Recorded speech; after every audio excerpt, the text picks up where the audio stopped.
Professor, eu acho que a gente não tem como não começar falando de México. A gente teve um cenário, muito interessante na eleição que aconteceu neste domingo, que foi 2 candidatas mulheres, num país latino-americano, em alguns sentidos, com características até parecidas com o Brasil, por ser uma nação, religiosa, né, assim, da maioria da população religiosa, com índices, de violência altos, uma configuração socioeconômica com alguns pontos de semelhança com o Brasil. E, ao mesmo tempo, com esse cenário de 2 mulheres fortes candidatas, com uma mulher eleita. O que dá para a gente, entender de pontos de semelhança e de pontos de diferença entre Brasil e México, para entender como é que se chega a esse cenário de 2 mulheres fortes candidatas e uma eleita? O Brasil e o México, como você falou, Flávia, eles têm uma semelhança muito grande no que se refere ao seu escopo de desenvolvimento, ou seja, eles são países que, ao mesmo tempo que têm uma grande riqueza em parte da população, são assolados por grandes desafios da pobreza, da miséria e do desenvolvimento, principalmente naquelas regiões que são mais dominadas por aquilo que a gente chama hoje de violência dos cartéis de droga, né? Então, são regiões de baixo desenvolvimento, fronteiriças e que vêm apresentando uma grande violência ao longo do tempo. Então, regiões onde o Estado se encontra ausente. Só Uhum. isso já dá para a gente uma semelhança muito grande com o Brasil. E tem também uma questão do desafio do desenvolvimento em si. Qual é o caminho que esses dois países, que são países em desenvolvimento, né, do sul geopolítico, eles podem tomar? Então, essas semelhanças de tamanho, de renda, de riqueza, elas são muito presentes ao longo da trajetória dos dois países, mas, ao mesmo tempo, eles são muito diferentes, né? Eles são Aham. diferentes naquilo que a gente pensa em termos geográficos, né? Então, o México é um país que ele é muito próximo dos Estados Unidos, isso impõe desafios territoriais diferentes. Eles também são diferentes naquilo que se refere à própria complexidade econômica. O Uhum. Brasil hoje ele é uma potência do agronegócio, mas ele também é uma potência industrial. Ele tem uma autonomia razoavelmente maior nesse campo, enquanto o México está um pouco mais subordinado aos Estados Unidos, até em termos de negociações comerciais, como a gente observa com o antigo NAFTA, né? Que virou Uhum. o NAFTA, Acordo de Livre Comércio da América do Norte, entre Estados Unidos, México e Canadá, e que virou, né, no governo Trump, entre 2017 e 2018, Estados Unidos, México e Canadá. Então, essas seriam um pouco as semelhanças de diferenças. Então, o que a gente vê, né, voltando, né, à sua pergunta inicial, com a ascensão de duas mulheres como as principais candidatas à sucessão presidencial no México, ou seja, uma mulher ela iria ser eleita de qualquer forma, e Aham. foi eleita a candidata que era associada ao atual presidente, o Manuel López Obrador, que é a Cláudia Sheinbaum, né, que é uma política que é ligada ao Partido Morena, que é um movimento de renovação nacional, também uma inovação, né, na política mexicana, que sempre foi dominada por grandes partidos tradicionais, como o Partido de Ação Democrática, o Partido Revolucionário, que Sim. apoiaram, né, a sua opositora, a Xochitl.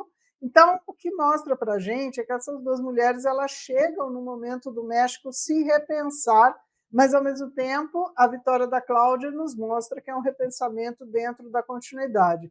Então, por um lado, né, a gente, como mulher, acha relevante, mas aí a gente tem que olhar as pautas delas também, né? Então, às vezes, eu sempre digo o seguinte: a gente precisa tomar cuidado, às vezes, em dizer, não, vamos votar sempre por gênero ou por outras opções, mas a gente tem que votar por agenda, porque não necessariamente a mulher ela vai defender uma pauta adequada ou, dependendo do gênero, vai defender uma pauta que realmente é progressista. Então, na verdade, são duas candidatas que elas abrem espaço na política mexicana, tentando, né, justamente trazer essa mistura que eu falei, de continuidade, mas ao mesmo tempo de renovação. E aí uma coisa muito interessante, né? Das duas, se a gente for olhar, elas são duas mulheres de origem completamente diferente dentro do Aham. México, né? Enquanto a gente tem a Cláudia, que é a presidente eleita, que é uma figura que tem uma estabilidade maior, né? Financeira, ela tem uma história familiar que leva ela a uma universidade, ela também é de origem judaica, que também é uma novidade, né? Como você falou, é um país muito católico, muito conservador, e por outro lado, né, a Shostil, ela era uma candidata ligada aos grupos de povos originários, ela vem de uma origem mais humilde e simples, então são duas mulheres também com trajetórias que elas explicitam um pouco essas diferenças, essas contradições que temos na própria sociedade mexicana. E muito interessante isso que a senhora colocou, professora, porque esse perfil das duas reflete algo que tem acontecido nos países, que é a pauta progressista estar mais nas mãos de uma elite universitária, científica, e a pauta da direita ou da centro-direita, no caso da outra candidata, né, estar mais na mão da população mais simples, para usar o teu termo, né, ou de um povo originário, isso é uma tendência, ou isso, como é que a senhora avalia isso, tendo em vista mesmo o Brasil ou os Estados Unidos? É uma crítica que a gente ouve muito comum ao progressismo atual, né, de que isso ficou na mão de uma elite intelectualizada ou universitária. Como é que a senhora enxerga isso? Então, Flávia, pessoal que nos assiste, eu acho que aí as linhas são um pouco mais cinzentas, né?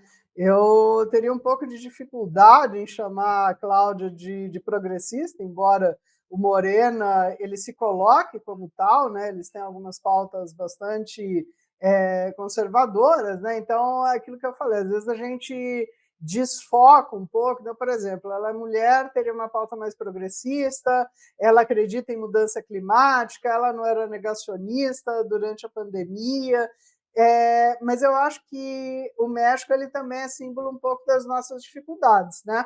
Que é justamente definir o que é ser progressista hoje e o que é ser conservador. Eu acho que a gente tem algumas coisas bem claras nos extremos, né? Então a gente sabe claramente identificar o que é um candidato de extrema-direita, que vai desrespeitar a Constituição, vai desrespeitar direitos, tem uma pauta extremamente conservadora em costumes, tem até uma pauta que ela vai mais para o nacionalismo e para a xenofobia, mas, ao mesmo tempo, você vai ter, dentro dos progressistas, também algumas pautas que elas são muito polarizadas na extrema-esquerda. Né? Então, é difícil, às vezes, a gente fazer essa distinção. Mas uma coisa que a gente tem que observar é o seguinte, que tipo de discurso chega na população, né? Quais que são as preocupações?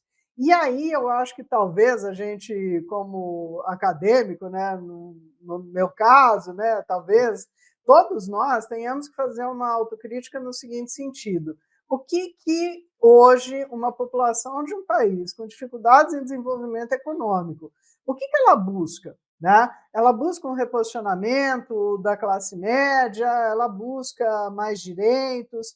Então, eu acho que é interessante a gente tentar observar um pouco isso, por quê? Porque as duas faces do progressismo mais ao centro e da direita mais ao centro, como eu falei, elas estão muito cinzentas, né?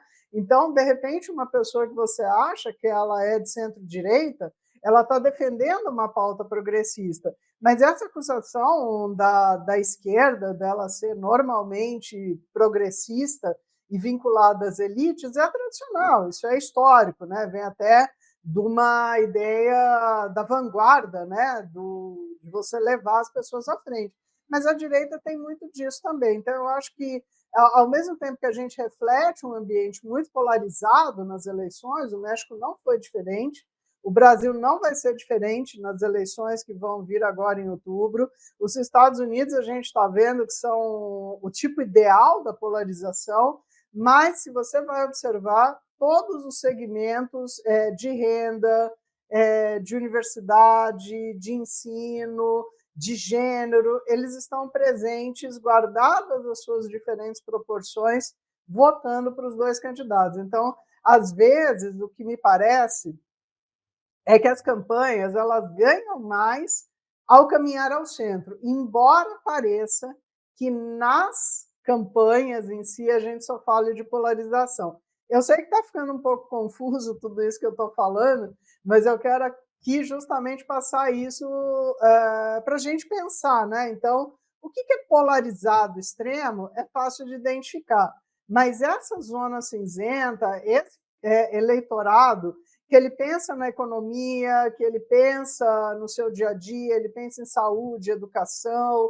a percepção desse eleitorado para o mundo, é isso que vai ao centro. E as pessoas elas estão muito cansadas de polarização. E, na verdade, se a gente for observar, a eleição do México ela até foi muito interessante, porque ela teve uma outra dimensão que a gente tem pouco falado, que é o autocomparecimento às urnas.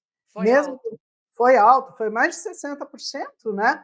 Então, isso comparado com outros países, mesmo como o Brasil, com potência regional emergente, e outros países em desenvolvimento, ou também países desenvolvidos, é um índice de comparecimento muito alto, o que significa que a população mexicana estava realmente engajada nesse processo eleitoral.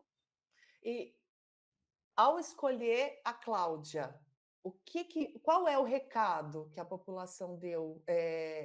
Além disso que você desenhou bem, né? Primeiro de um desejo de uma certa continuidade, mas com algum frescor, com alguma coisa nova, com alguma intenção, pelo menos, de renovação. O que a eleição dela dá de recado desse eleitorado mexicano? Eu acho que ele dá, como você falou, Flávia, perfeitamente, o recado da continuidade, por um lado, ou seja, foram 6 anos, né, do governo Obrador, no México não tem reeleição, mas os resultados econômicos, apesar das dificuldades, eles não foram ruins, eles foram positivos. Você tem uma melhoria na vida de algumas populações, principalmente urbanas. Então, há um recado, sim, pela continuidade, mas há um recado também pela renovação, que é a preocupação com a crescente violência política e também a crescente violência nas fronteiras mexicanas, né? Essa questão do tráfico de drogas, a fragmentação social, esses vários Méxicos que existem dentro de um só México, eles estão bastante presentes. Então, acho que até o slogan do Morena, né, para a campanha, que era a ideia do caminhar para o futuro, né, ou seja, renovar e continuar, e sempre pensando no futuro, a ideia deles, qual que era o slogan em si? Continuar fazendo história. Então, é isso mesmo que eles estavam buscando. Uhum. E ela, na tua opinião, assim, pelo currículo dela, pelo que ela já mostrou como gestora, ela tem alguns desses atributos para lidar com principalmente com a violência política e com a violência do tráfico? Então, esse eu acho que é o grande ponto de interrogação. Eu acho que, pelos atributos, pelas qualidades dela, a gente pode ter uma clareza muito grande com relação à continuidade administrativa, na agenda econômica, na agenda social. Isso eu acho que a gente tem bastante clareza quanto a isso. O problema maior, me parece, é justamente esse ponto de interrogação sobre a violência. Né? A gente tem uma crise migratória, a gente tem uma crise do narcotráfico, e o que a campanha da Cláudia colocou foi o seguinte: olha, como é que você combate essas coisas? Com desenvolvimento, mas também com maior engajamento. Então, que engajamento é esse? Das Forças Armadas, das forças de segurança, mas o México ele tem um problema de corrupção e de interpenetração e falta de Estado em várias regiões. Então, é realmente um problema a ser enfrentado, e eu não sei se ela vai ter uma capacidade tão grande de enfrentar isso, principalmente no início do governo. Foi uma eleição extremamente violenta. Teve muitos candidatos, inclusive, agredidos, enfim, teve casos de violência política concretos, né, ali. Não, É, bastante, bastante. Eu acho uhum, que esse é um panorama que o México ele ainda não sabe lidar, e isso tem implicações também para o seu relacionamento com os Estados Unidos, porque envolve toda a questão da fronteira. E uhum, aí a gente fica pensando, para onde vão as drogas? uhum. Elas vão para os Estados Unidos. Então, não é possível você lidar com isso sem você lidar com uma parceria com os Estados Unidos nesse combate. E eu quero muito entrar direto em Estados Unidos, mas eu acho que, eu precisava entender mais um ponto da política mexicana, que eu acho que é de interesse aqui, inclusive para a gente, no Brasil, que é o fato de que o México tem, a questão da paridade de gênero, na política, né. Como você muito bem pontuou, professora, não necessariamente isso se reverte em políticas, de gênero benéficas para as mulheres ou do ponto de vista progressista. Benéfico é sempre relativo, né, da onde Sim, você sim. está olhando, mas do ponto de vista de pautas mais progressistas, de direitos humanos, não necessariamente isso se reverte assim com a paridade. Ainda assim, a questão da representatividade fica latente, né? Você tem mais mulheres representadas no Congresso e na política, é algo que eu entendo como desejável. É, qual que é a tua avaliação e o que a senhora pode me contar de como o México chegou nisso? É desejável, mas é aquilo que eu estava comentando no início, né? É contraditório ao mesmo tempo, né? Hoje, pelo menos aqui no Brasil, nós temos uma grande parte da bancada feminista, né? Que não quer se intitular feminista, mas a bancada de mulheres, que é extremamente conservadora. E ela trabalha, muitas vezes, contra direitos de gênero em geral, não só contra direitos de mulheres, mas direitos de gênero, direitos sociais, afeta políticas públicas diretamente. Então, eu acho que aquilo que eu falei no início, a gente tem sempre que votar no candidato, na candidata, que a gente considera que tem uma pauta compatível, né? Eu sempre digo o seguinte: vamos voltar lá para 1948, quando a ONU fez a Declaração Universal dos Direitos Humanos. O basicão Uhum, está lá, né? Se a pessoa disser qualquer coisa que se diferencia daquilo, independente do gênero dela, a gente tem que ficar de olho aberto. Então, é uhum, sempre estar atento a essas pautas.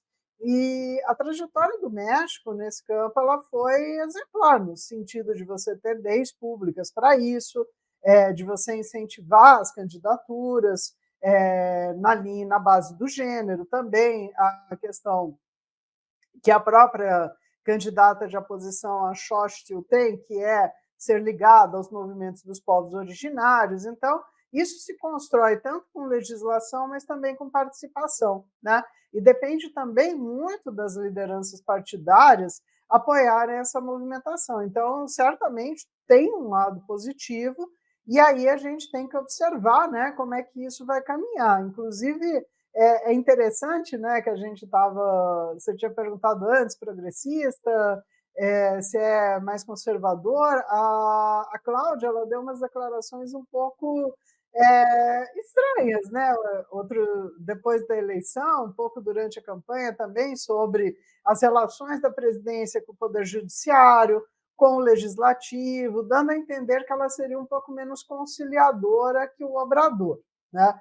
Então, como é que vai ser isso? Ela vai mudar alguma regra para a eleição de juiz de Suprema Corte? Como é que isso vai ser feito? Então, são aquelas pistas, né, que durante a campanha eleitoral, que é uma coisa muitas vezes mais abrangente, o candidato ele não quer aprofundar. Mas a relação com o legislativo e o judiciário, a questão, como a gente estava conversando antes, do combate ao tráfico de drogas, o combate aos crimes na fronteira, do desenvolvimento, tudo isso a gente vai conhecer melhor a Cláudia e qual vai ser o nível de continuidade e ruptura com o Obrador e a influência do Obrador quando ela efetivamente começar a governar. Mas é uma mudança, né? Eu acho que o México sempre foi um país, como você abriu, né, aqui a nossa conversa dizendo, muito conservador, né?